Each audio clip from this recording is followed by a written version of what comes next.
My name is Susan Barber, and I want to thank Mukund for asking me to give a talk about some experiences that I've had in my life that are different than anything I would have thought I would have had, and also incredibly important in terms of navigating not just my own experience supporting people I love as they were nearing end of life, but also guaranteeing that they had the experience that they would like to have.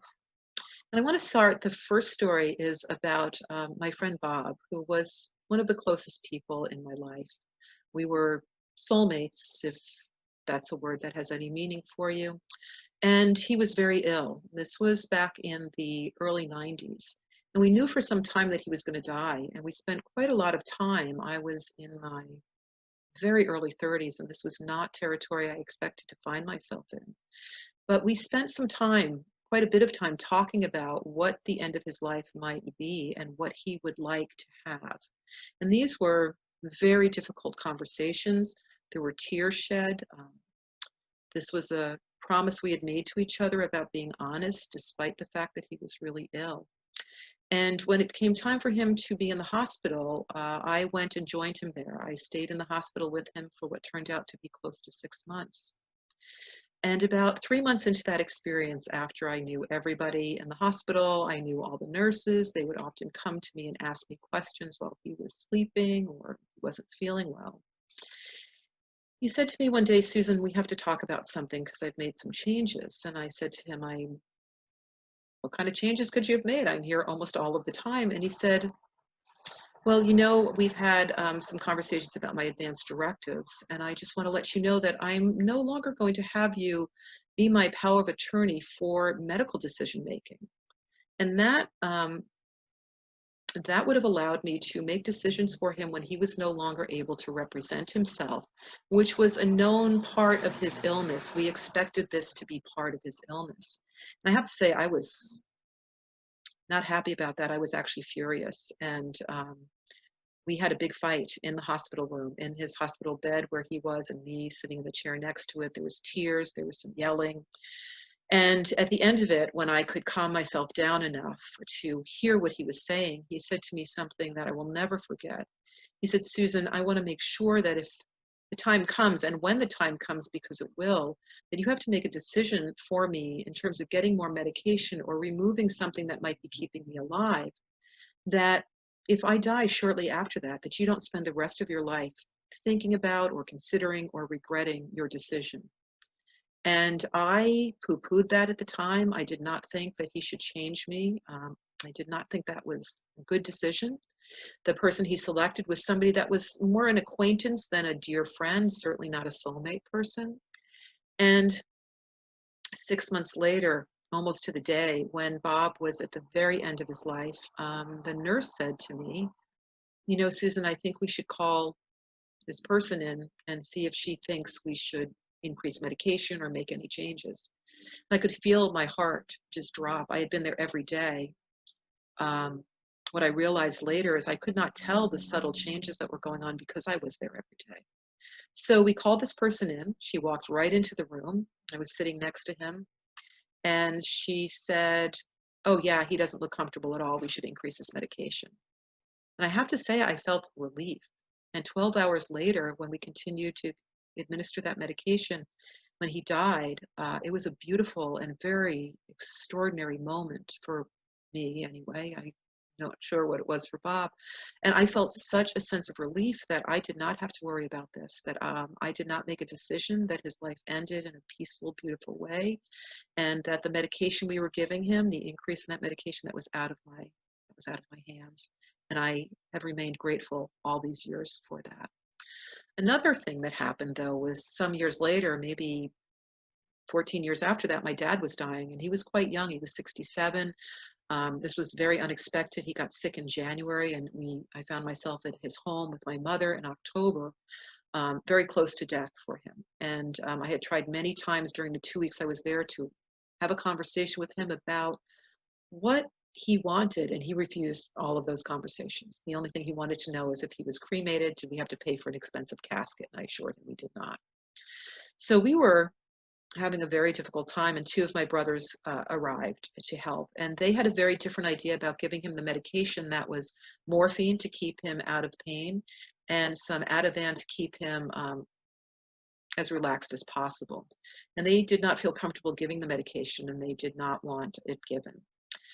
I remember coming out of my father's bedroom feeling very upset about this, and I said to my mother, you know, by any chance, Mom, it was 1995, have you and Dad ever heard of something called an Advance Directive?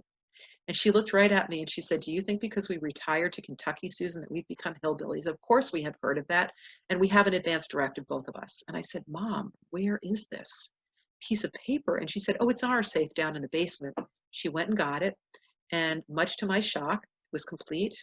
And my father had handwritten in, should anything ever happen to me that might portend my death, I want to be on as much medication as possible, basically, is what he said. So we were able to take that paper into my brothers, and while they still didn't feel comfortable administering the medication, there was no longer an issue about my idea versus their idea about what was best for our father. And that relieved so much suffering in our family. I still am so grateful that my parents had done that. About a year and a half ago, I was going up to see my mother for her 89th birthday. She was in good health. She was living in a facility very close to where my brother, who was a nurse, lived. And my other brother and his family from LA were going up as well. And I had just updated my advance directives. And I really wanted to make sure that my siblings, we were all on the same page in terms of my mother's end of life wishes, because I could see with 5 siblings, we would have all different opinions about this. And so I sent a kind of preemptive email just saying to my mother and my 2 brothers that would be there, I've just completed my advance directives. And I would very much like to share these with you because you are the family that is closest to me here on the West Coast. And I don't ever want there to be any kind of confusion or arguments should I get to a point where I would need somebody to speak for myself. And I couldn't say what I wanted. I would never want anybody in my family to have disagreements about that. So I would like to share these thoughts that I've been having and what I've put in my advance directives with you all. I'll bring wine, I'll bring cheese. I know this isn't really like a birthday kind of conversation, but I'm putting it out there, and if anybody's willing to have it with me, I'd be grateful. The first person that responded to that in less than 5 minutes after I'd sent it was my 89-year-old mother. And she said, I want everybody to know what I want too. And so we gathered that weekend, and we certainly celebrated my mother's birthday, but we also had a conversation that was probably one of the most incredible conversations I've ever had with my family. I started the conversation with some wine and cheese about what I'd like for my advance directives, and my 2 brothers and their wives were there, and they heard that and agreed with me.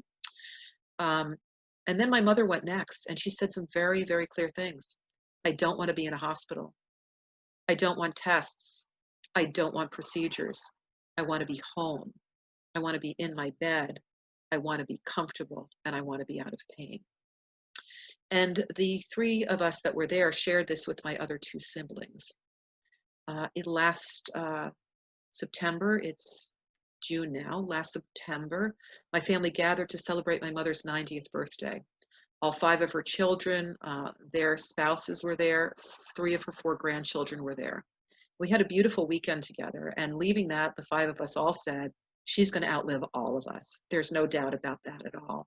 Yet in January, my brother, who's the nurse, sent us a series of emails describing some incidents that my mother had. Within a couple of days, she had had a fall, gone to the hospital, got diagnosed with a UTI or a bladder infection. She came home from that visit, refusing to stay overnight in the hospital on antibiotics.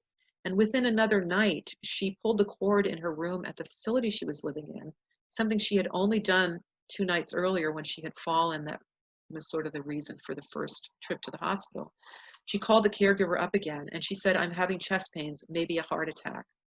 They called my brother, the nurse. She was sent to the emergency room. The doctor said to her after some tests, Mrs. Barber, you have had a heart attack. You need to stay in the hospital now. She said, no, if I've already had that heart attack, I'm going to go home. I want to be home. And my brother took her home. The rest of us were able to go and visit with her. I was there for about 10 days with her before she ended up dying. And what was most remarkable is that between the five of us, who also have very strong views and opinions on almost everything, there was not a single word of disagreement about the care we were giving to my mother. We agreed that we needed to get hospice. We agreed that she should be home. The hospital bed was not where she wanted to be, so we agreed that that was okay too. My two of the four grandchildren were back. They were in complete agreement, and one was 9 and one was 25. And my mother died peacefully in her bed with me at her side without any kind of conflict in our family because she had had that conversation with us. She had also written an advance directive, and my brother, who is the nurse, was named as the power of attorney. But because there was no conflict and because we all agreed about what was most important, because she had taken the time to have that conversation with us and tell us exactly what she wanted, she got exactly what she wanted. And she died a peaceful, at home, in her own bed death. And I will be forever grateful for that experience and even more so for that conversation.